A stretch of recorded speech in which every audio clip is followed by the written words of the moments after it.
யாத்திரை.com யாத்ரீகர்களுக்கு அன்பு வணக்கம். சிவனின் அருளை அள்ளித் தந்து தானே தோன்றி தானே கரையும் அதிசயமிக்க அமர்நாத் பணிலிங்கம் மற்றும் வைஷ்ணவி தேவி சக்தி பீடம், கீர் பவானி சக்தி பீடம், ஜேஷ்டா தேவி சக்தி பீடம், மகா காளி சக்தி பீடம் ஆகிய ஆலயங்களுடன் மேலும் 20க்கும் மேற்பட்ட ஆலயங்களை தரிசிக்கும் 25 ஆண்டுகால அனுபவமுள்ள யாத்திரை.com நடத்தும் 2026 அமர்நாத் மற்றும் வைஷ்ணவி தேவி யாத்திரை ஜூலை 1ஆம் தேதி முதல் ஆகஸ்ட் 28ஆம் தேதி வரை நடைபெறும்.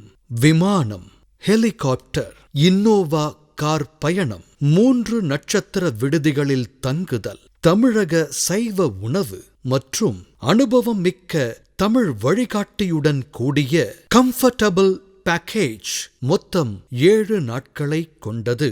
பயண நாள் 1 அதிகாலை 1 மணிக்கு சென்னை அல்லது இந்தியாவின் மற்ற முக்கிய விமான நிலையங்களில் இருந்து விமானம் மூலம் புறப்பட்டு டெல்லி வழியாக ஜம்மு காஷ்மீர் மாநிலத்தின் தலைநகரங்களில் ஒன்றான ஸ்ரீநகரை காலை 8 மணி அளவில் சென்றடைகிறோம். ஸ்ரீநகர் விமான நிலையத்தில் எங்களது அலுவலகத்தின் தமிழ் பேசும் வழிகாட்டியை சந்தித்து ஸ்ரீநகர் விமான நிலையத்தில் 4 நபர்களுக்கு ஒரு இன்னோவா கார் என்ற கம்ஃபர்டபுளான வகையில் புறப்பட்டு 45 நிமிடங்கள் பயணம் செய்து ஸ்ரீநகரில் உள்ள ராயல் பட்டோ நட்சத்திர விடுதியை சென்றடைகிறோம்.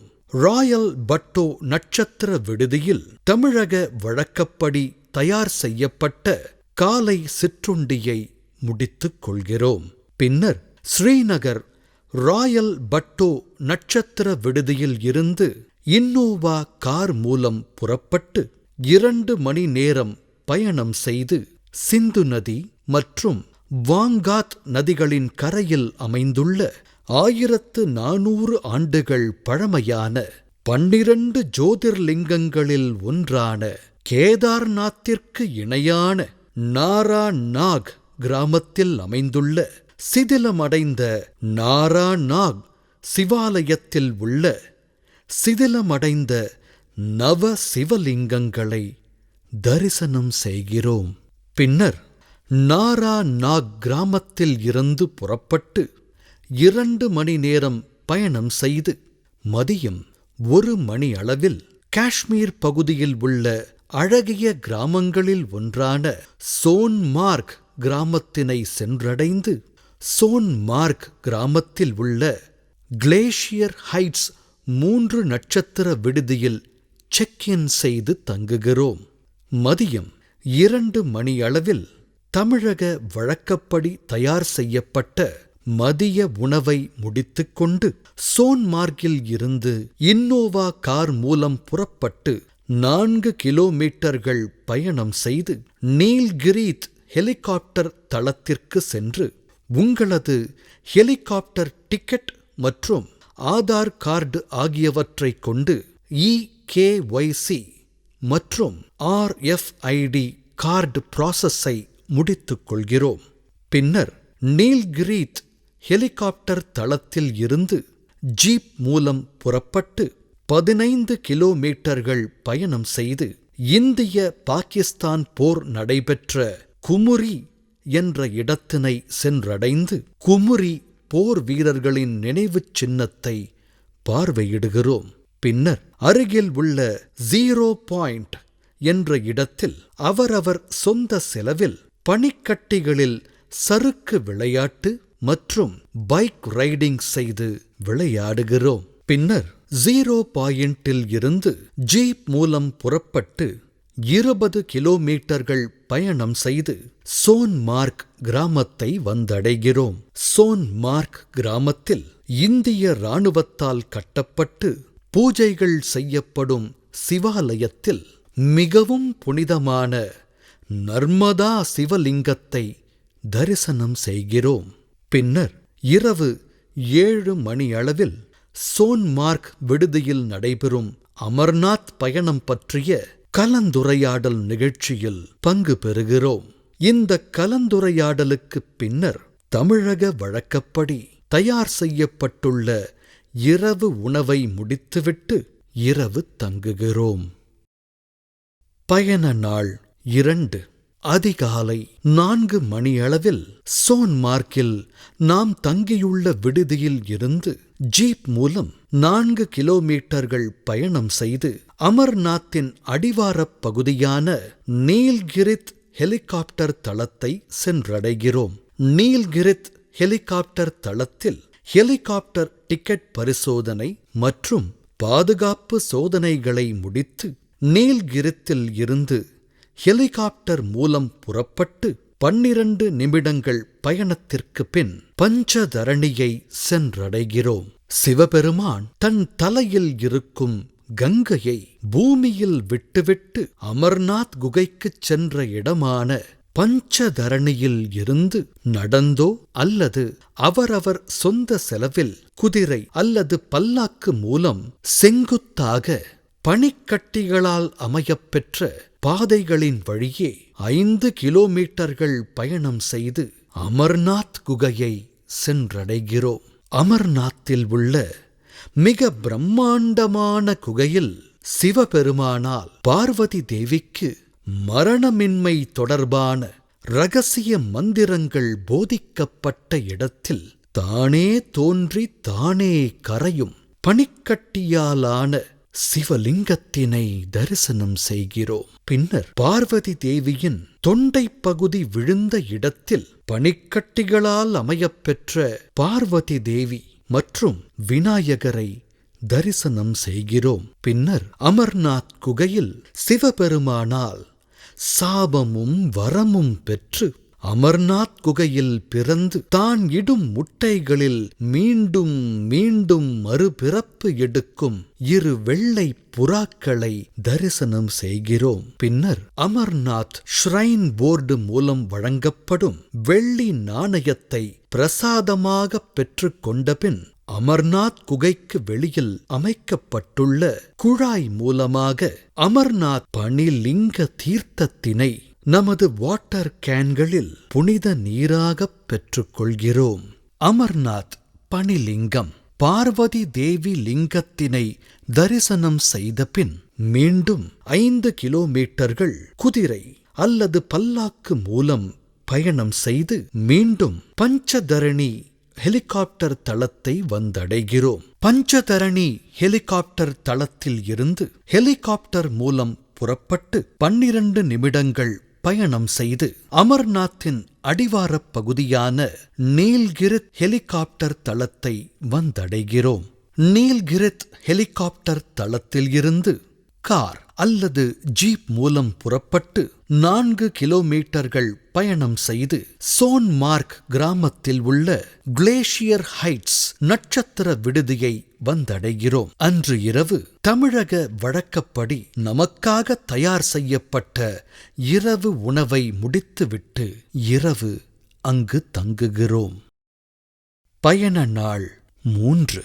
காலை 8 மணி அளவில் சோன்மார்கில் நாம் தங்கியுள்ள விடுதியில் தமிழக வழக்கப்படி தயார் செய்யப்பட்ட காலை சிற்றுண்டியை முடித்துக் கொள்கிறோம். பின்னர் கிளேசியர் ஹைட்ஸ் விடுதியில் இருந்து மீண்டும் 4 நபர்களுக்கு ஒரு இன்னோவா கார் என்ற முறையில் புறப்பட்டு 2 மணி நேரங்கள் பயணம் செய்து துல்முல் கிராமத்தை சென்றடைகிறோம். துல்முல் கிராமத்தில் இந்திய இராணுவத்தின் அனுமதியை பெற்று 51 சக்தி பீடங்களில் ஒன்றான கீர் பவானி ஆலயத்தை வந்தடைகிறோம். கீர் பவானி ஆலயத்தில் அனுமனால் இலங்கையில் இருந்து கொண்டு வரப்பட்டு இங்கு பிரதிஷ்டை செய்யப்பட்டுள்ள சக்தி வாய்ந்த கீர் பவானி அம்மனை மனமுருகி தரிசனம் செய்கிறோம். பின்னர் துல்முல் கிராமத்தில் இருந்து இன்னோவா கார் மூலம் புறப்பட்டு 1 மணி நேரம் பயணம் செய்து காஷ்மீரின் தலைநகரான ஸ்ரீநகரில் உள்ள ராயல் பட்டோ நட்சத்திர விடுதியை வந்தடைகிறோம். ராயல் பட்டோ நட்சத்திர விடுதியில் செக் இன் செய்து கொண்டு சிறிது நேர ஓய்வுக்குப் பின்னர் தமிழக வழக்கப்படி தயார் செய்யப்பட்ட மதிய உணவை முடித்துக் கொள்கிறோம். மதியம் 2 மணிக்கு ராயல் பட்டோ நட்சத்திர விடுதியில் இருந்து இன்னோவா கார் மூலம் புறப்பட்டு ஸ்ரீநகரில் சங்கராச்சாரியார் மலையில் 1000 அடி உயரத்தில் 2300 ஆண்டுகள் பழமையான ஆதி சங்கராச்சாரியாரால் மறுகட்டுமானம் செய்யப்பட்ட புகழ்பெற்ற சங்கராச்சாரியார் ஆலயத்தினை வந்தடைகிறோம். ஆதி சங்கராச்சாரியார் ஆலயத்தில் ஜோதீஸ்வர சிவலிங்கத்தினை நமது கைகளால் தொட்டு மனமுருகி தரிசனம் செய்கிறோம். பின்னர் ஆதிசங்கரர் சமஸ்கிருதத்தில் இருந்து பகவத்கீதையை தமிழில் மொழிபெயர்த்த இடத்தில் சிறிது நேரம் தியானம் செய்கிறோம். பின்னர் ஆதி சங்கராச்சாரியார் ஆலயத்திற்கு பின்புறத்தில் கௌரி குண்ட் என்ற இடத்தில் பக்தர்களுக்கு மோட்சத்தை வழங்கும் சிறு குளத்தைக் கண்டு தரிசனம் செய்கிறோம். பின்னர் ஆதி சங்கராச்சாரியார் ஆலயத்தில் இருந்து இன்னோவா கார் மூலம் புறப்பட்டு 5 கிலோமீட்டர்கள் பயணம் செய்து ஜேஷ்டா தேவி ஆலயத்தினை வந்தடைகிறோம். 51 சக்தி பீடங்களில் ஒன்றாகவும் பார்வதி தேவியின் கணுக்கால் விழுந்த இடமாகவும் 18 மகாசக்தி பீடங்களில் மிக முக்கியமான இடத்தில் உள்ள ஜேஷ்டா தேவி ஆலயத்தில் உள்ளம் உருகி தரிசனம் செய்கிறோம். பின்னர் ஜேஷ்டா தேவி ஆலயத்தில் இருந்து இன்னோவா கார் மூலம் புறப்பட்டு 5 கிலோமீட்டர்கள் பயணம் செய்து ஸ்ரீநகரில் அமைந்துள்ள உலகப் புகழ்பெற்ற டால் ஏரியை வந்தடைகிறோம். டால் ஏரியில் நமக்காக ஏற்பாடு செய்யப்பட்ட ஷிகாரா படகு மூலம் சுமார் 1 மணி நேரம் படகு பயணம் செய்து டால் ஏரியின் அழகை கண்டு ரசித்து வழியில் உள்ள கடைகளில் நமக்கு தேவையானவற்றை வாங்கிக் கொண்டே டால் ஏரியில் படகு பயணம் செய்கிறோம். பின்னர் டால் ஏரியில் இருந்து இன்னோவா கார் மூலம் புறப்பட்டு 15 நிமிடங்கள் பயணம் செய்து ஸ்ரீநகரில் நாம் தங்கியுள்ள ராயல் பட்டோ நட்சத்திர விடுதியை வந்தடைகிறோம். இரவு 8 மணியளவில் தமிழக வழக்கப்படி தயார் செய்யப்பட்ட இரவு உணவை முடித்துவிட்டு இரவு அங்கு தங்குகிறோம். பயண நாள் 4. காலை 7 மணி அளவில் ஸ்ரீநகரில் நாம் தங்கியுள்ள ராயல் பட்டோ விடுதியில் தமிழக வழக்கப்படி தயார் செய்யப்பட்ட காலை சிற்றுண்டியை முடித்துக் கொள்கிறோம். காலை 8 மணியளவில் இன்னோவா கார் மூலம் புறப்பட்டு 30 நிமிடங்கள் பயணம் செய்த பின்னர் ஹரி பர்வத் மலையை சென்றடைகிறோம். ஹரி பர்வத் மலை அடிவாரத்தில் இருந்து புறப்பட்டு 250 படிகளில் ஏறி ஹரி பர்வத் மலையின் மீது அமைந்துள்ள சரிகா மாதா ஆலயம் என்று அழைக்கப்படும் ஸ்ரீ சக்ரேஸ்வரி தேவி ஆலயத்தில் ஸ்ரீ சக்ரேஸ்வரி தேவியை தரிசனம் செய்கிறோம். பின்னர் ஹரி பர்வத் மலையில் இருந்து 30 நிமிடங்கள் பயணம் செய்தபின் காஷ்மீர் மக்களின் புனித தலமாக விளங்கும் இஸ்லாமியர்களின் தீர்க்கதரிசியான சல் முகமது நபி அவர்களின் தலைக்கேசம் இருப்பதாக கருதப்படும் ஹஸ்ரத்பல் ஷ்ரைன் மசூதியை தரிசனம் செய்கிறோம். பின் ஹஸ்ரத்பல் மசூதியில் இருந்து 30 நிமிடங்கள் பயணம் செய்த பின் ராயல் பட்டோ விடுதியை வந்தடைகிறோம். ராயல் பட்டோ விடுதியில் மதிய உணவை முடித்துக் கொள்கிறோம். பின்னர் ராயல் பட்டோ விடுதியில் இருந்து இன்னோவா கார் மூலம் புறப்பட்டு 1 மணி நேரம் பயணம் செய்து ஸ்ரீநகர் விமான நிலையத்தை வந்தடைகிறோம். ஸ்ரீநகரில் இருந்து விமானம் மூலம் 1.5 மணி நேரம் பயணம் செய்து ஜம்மு காஷ்மீர் மாநிலத்தின் தலைநகரங்களில் ஒன்றான ஜம்மு நகரினை சென்றடைகிறோம். ஜம்மு விமான நிலையத்தில் இருந்து இன்னோவா கார் மூலமாக புறப்பட்டு 45 நிமிடங்கள் பயணம் செய்து ஜம்மு நகரில் தாவி நதிக்கரையில் அமைந்துள்ள 3000 ஆண்டுகள் பழமையான 51 சக்தி பீடங்களில் ஒன்றான மகாகாளி ஆலயத்தில் மகாகாளி அம்மனை தரிசனம் செய்கிறோம். பின்னர் ஜம்மு மகாகாளி ஆலயத்தில் இருந்து இன்னோவா கார் மூலம் புறப்பட்டு 1 மணி நேரம் பயணம் செய்து மாதா வைஷ்ணவி தேவியின் முதல் பார்வை விழுந்த இடமாகவும் வைஷ்ணவி தேவியை தரிசிக்கும் முன் தரிசனம் செய்ய வேண்டிய ஆலயமாகவும் பஞ்ச பாண்டவர்களால் புனரமைக்கப்பட்ட முக்கிய ஆலயமாகவும் விளங்கும் கோல் கண்டோலி ஆலயத்தில் மாதா வைஷ்ணவி தேவி 5 வயதில் சிறுமியாகத் தோன்றி 12 ஆண்டுகள் தவம் செய்த இடத்தில் பிண்டி வடிவத்தில் உள்ள கோல் கண்டோலி வைஷ்ணவ தேவி அம்மனை தரிசனம் செய்கிறோம்.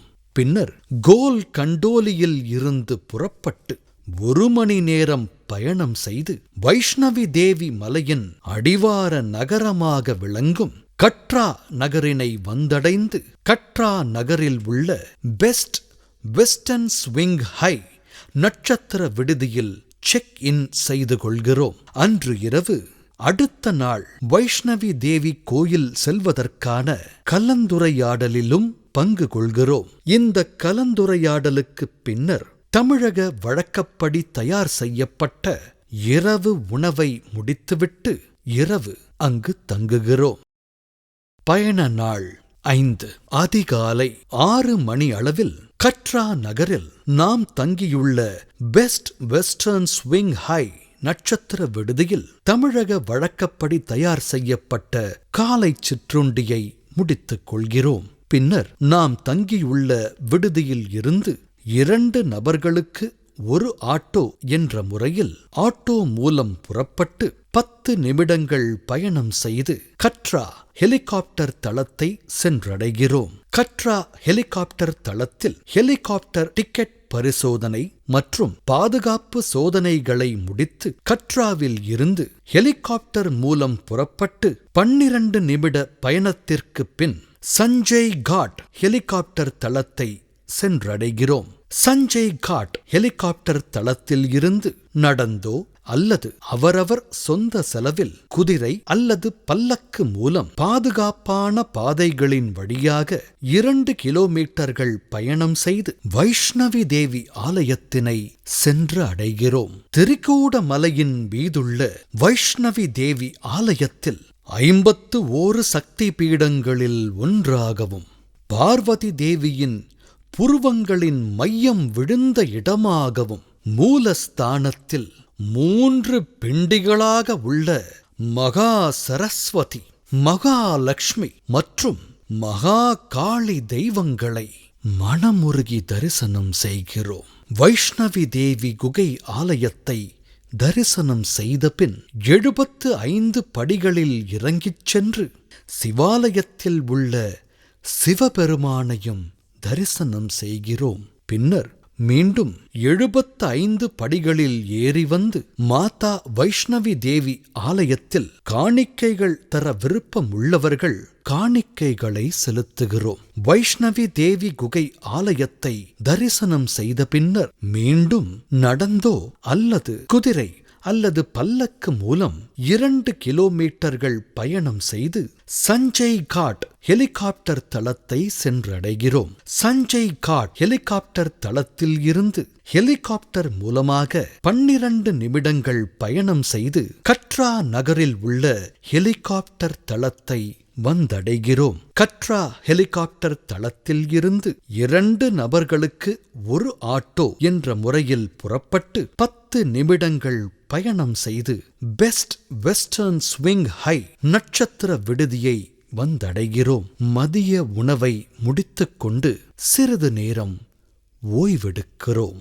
மாலை கட்ரா நகரில் உள்ள மார்க்கெட் பகுதியில் நமக்கு தேவையான ட்ரை ஃப்ரூட்ஸ் மற்றும் வீட்டிற்கு தேவையான பொருட்களை வாங்கி ஷாப்பிங் செய்கிறோம். இரவு பெஸ்ட் வெஸ்டர்ன் ஸ்விங் ஹை நட்சத்திர விடுதியில் தமிழக வழக்கப்படி தயார் செய்யப்பட்ட இரவு உணவை முடித்துவிட்டு இரவு அங்கு தங்குகிறோம். பயண நாள் 6. காலை 8 மணியளவில் கட்ரா நகரில் நாம் தங்கியுள்ள பெஸ்ட் வெஸ்டர்ன் ஸ்விங் ஹை நட்சத்திர விடுதியில் தமிழக வழக்கப்படி தயார் செய்யப்பட்ட காலை சிற்றுண்டியை முடித்துக் கொள்கிறோம். பின்னர் கட்ரா நகரில் இருந்து இன்னோவா கார் மூலம் 3 மணி நேரம் பயணம் செய்து சிவகோரியின் அடிவாரப் பகுதியான ரன்சு கிராமத்தினை சென்றடைகிறோம். ரன்சு கிராமத்தில் இருந்து நடந்தோ அல்லது அவரவர் சொந்த செலவில் குதிரை அல்லது பல்லக்கு மூலம் 3.5 கிலோமீட்டர்கள் பயணம் செய்து சிவகோரி குகையை சென்றடைகிறோம். சிவகோரி குகையில் உள்ள பாறை இடுக்குகளின் வழியே தவழ்ந்து சென்று சுயம்புவான சிவலிங்கத்தினை மனமுருகி தரிசனம் செய்கிறோம். பின்னர் இந்த குகை கோயிலில் அமைந்திருக்கும் பார்வதி தேவி, 5 தலை பிள்ளையார், ராமர், சீதை மற்றும் விஷ்ணு பகவான் ஆகிய தெய்வங்களின் திருவுருவங்களை தரிசனம் செய்கிறோம். பின்னர் சிவகோரி குகையில் இருந்து நடந்தோ அல்லது அவரவர் சொந்த செலவில் குதிரை அல்லது பல்லக்கு மூலம் 3.5 கிலோமீட்டர்கள் பயணம் செய்து சிவகோரியின் அடிவாரப் பகுதியான ரன்சு கிராமத்தினை வந்தடைகிறோம். ரன்சு கிராமத்தில் இருந்து இன்னோவா கார் மூலம் புறப்பட்டு 45 கிலோமீட்டர்கள் பயணம் செய்து ஷிகர் பாபா வாட்டர் ஃபால்ஸில் 100 அடி உயரத்தில் இருந்து விழும் நீரைக் கண்டு களிக்கிறோம். பின் ஷிகர் பாபா வாட்டர் ஃபால்ஸில் இருந்து இன்னோவா கார் மூலம் புறப்பட்டு 38 கிலோமீட்டர்கள் பயணம் செய்து நவதேவி மாதா குகை ஆலயத்தினை வந்தடைகிறோம். நவதேவி மாதா குகை ஆலயத்தில் 9 துர்க்கை தேவியரின் வடிவங்களைக் குறிக்கும் இயற்கையாக அமையப்பெற்ற பிண்டி வடிவங்களை குகைக்குள் சென்று மனமுருகி தரிசனம் செய்கிறோம். பின்னர் அருகில் மாதா வைஷ்ணவி தேவியின் தீவிர பக்தராக கருதப்படும் பாபா அகர் ஜிட்டோ ஆலயத்தை தரிசனம் செய்கிறோம். பின்னர் பாபா அகர் ஜிட்டோ ஆலயத்தில் இருந்து இன்னோவா கார் மூலம் புறப்பட்டு 8 கிலோமீட்டர்கள் பயணம் செய்து கட்ரா நகரில் பெஸ்ட் வெஸ்டர்ன் ஸ்விங் ஹை நட்சத்திர விடுதியை வந்தடைகிறோம். இரவு தமிழக வழக்கப்படி தயார் செய்யப்பட்ட இரவு உணவை முடித்துவிட்டு அங்கு இரவு தங்குகிறோம். பயண நாள் 7. காலை 8 மணியளவில் பெஸ்ட் வெஸ்டர்ன் ஸ்விங் ஹை நட்சத்திர விடுதியில் தமிழக வழக்கப்படி தயார் செய்யப்பட்ட காலை சிற்றுண்டியை முடித்துக் கொள்கிறோம். பின்னர் கட்ரா நகரில் இருந்து இன்னோவா கார் மூலம் 45 கிலோமீட்டர்கள் பயணம் செய்து ஜம்மு நகரில் திருப்பதி தேவஸ்தானத்தால் அமைக்கப்பட்ட திருத்தலமான பதிவேங்கடேச பெருமாளுக்காக புதிதாக கட்டப்பட்டுள்ள திருப்பதி பாலாஜி ஆலயத்தில் மனமுருகி தரிசனம் செய்கிறோம். பின்னர் அருகில் தாவி ஆற்றங்கரையில் அமைந்துள்ள ஜம்முவின் பழமையான குகை ஆலயம் என்று அழைக்கப்படும் புகழ்பெற்ற பீர்கோ குகையில் உள்ள சிவலிங்கத்தினை மனமுருகி தரிசனம் செய்கிறோம். பின்னர் இன்னோவா கார் மூலம் 7 கிலோமீட்டர்கள் பயணம் செய்து ஜம்மு மார்க்கெட் பகுதியில் அமைந்துள்ள புகழ்பெற்ற ரகுநாத் ஆலயத்தை சென்றடைகிறோம். ரகுநாத் ஆலயத்தில் ஸ்ரீராமபிரான், சீதா பிராட்டியார், லட்சுமணர் ஆகிய தெய்வங்களை மனமுருகி தரிசனம் செய்கிறோம். இந்த ஆலயத்தில் அமையப்பெற்ற அபூர்வ ஸ்பட்டிக லிங்கத்தினை நமது கைகளால் தொட்டு பூஜை செய்கிறோம். மேலும் இங்கு வைக்கப்பட்டுள்ள 1 கோடிக்கும் மேற்பட்ட லிங்கங்களை தரிசனம் செய்கிறோம். பின்னர் ரகுநாத் ஆலயத்தில் இருந்து இன்னோவா கார் மூலம் புறப்பட்டு 30 கிலோமீட்டர்கள் பயணம் செய்து இந்தியா பாகிஸ்தான் நாடுகளுக்கு இடையே உள்ள சர்வதேச எல்லைப் பகுதியான சுட்சட்கர் கிராமத்தினை சென்றடைகிறோம். சுட்சட்கர் கிராமத்தில் இந்திய இராணுவத்தின் சிறப்பு அனுமதி பெற்று இந்தியா பாகிஸ்தான் நாடுகளின் சர்வதேச எல்லைப் பகுதியையும் பாகிஸ்தான் நாட்டில் உள்ள கிராமத்தினையும் மிக அருகில் இருந்து பார்வையிட்டு நமக்கு தேவையான புகைப்படங்களை எடுத்துக் கொள்கிறோம். பின்னர் சுட்சட்கர் கிராமத்தில் உள்ள பழமைமிகு ரகுநாத் ஆலயத்தில் ஸ்ரீராமபிரான், சீதா பிராட்டியார், லட்சுமணர் ஆகிய தெய்வங்களை மனமுருகி தரிசனம் செய்கிறோம். பின்னர் சுட்சட்கர் கிராமத்தில் இருந்து இன்னோவா கார் மூலம் 1 மணி நேரம் பயணம் செய்து ஜம்மு நகரில் உள்ள ஜம்மு விமான நிலையத்தை வந்தடைகிறோம். மாலை 5 மணி அளவில் ஜம்மு விமான நிலையத்தில் இருந்து விமானம் மூலம் புறப்பட்டு டெல்லி வழியாக இரவு 11 மணி அளவில் சென்னை அல்லது இந்தியாவின் மற்ற பிற முக்கிய விமான நிலையங்களை வந்தடைந்து அமர்நாத் பனிலிங்கம், கீர் பவானி சக்தி பீட ஆலயம், ஆதி சங்கராச்சாரியார் ஆலயம், ஜேஷ்டா தேவி சக்தி பீட ஆலயம், வைஷ்ணவி தேவி சக்தி பீட ஆலயம், சிவகோரி குகை ஆலயம், மகா காளி சக்தி பீட ஆலயம் மற்றும் பல்வேறு ஆலயங்களை தரிசனம் செய்த இனிமையான பயண நினைவுகளுடன் யாத்திரை.com வழங்கும் அமர்நாத் சிரோன்மணி என்ற அடைமொழியுடன் அவரவர் இல்லம் நோக்கி மகிழ்ச்சியுடன் புறப்படுகிறோம்.